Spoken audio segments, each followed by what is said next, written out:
Nimtali Tazreen fashions, চকবাজারের Churihatta সহ ভয়াবহ অগ্নিকাণ্ডের বহু ঘটনা ঘটেছে গেল 10 বছরে।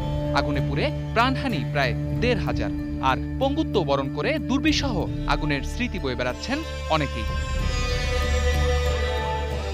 বাংলাদেশ ফায়ার সার্ভিস ও সিভিল ডিফেন্স অধিদপ্তরের পরিসংখ্যান বলছে, এই সময়ের মধ্যে সবচেয়ে বেশি অগ্নিকাণ্ডের ঘটনা ঘটেছে গত বছর, যা সংখ্যায় ১৯,৬৪২টি।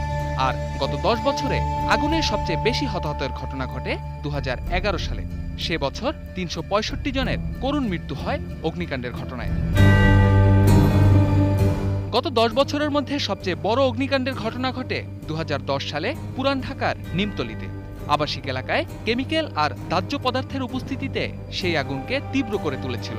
৩ জুন নিমতলীর ভয়াবহ সে আগুনে নিহত হন ১২৪ জন।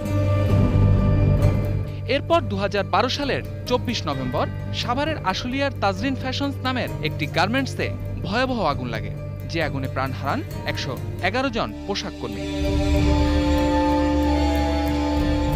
এরপর বড় না হলেও প্রতি বছরই আগুন লাগার ঘটনা ঘটেছে সারা দেশে। সম্প্রতি পুরান ঢাকায় কেমিক্যাল গোডাউন থেকে আবার আগুনের ঘটনা ঘটে। চকবাজারের চুরিহাট্টার সেই ভয়াবহ আগুনে প্রাণ যায় ৭০ জনেরও বেশি মানুষের।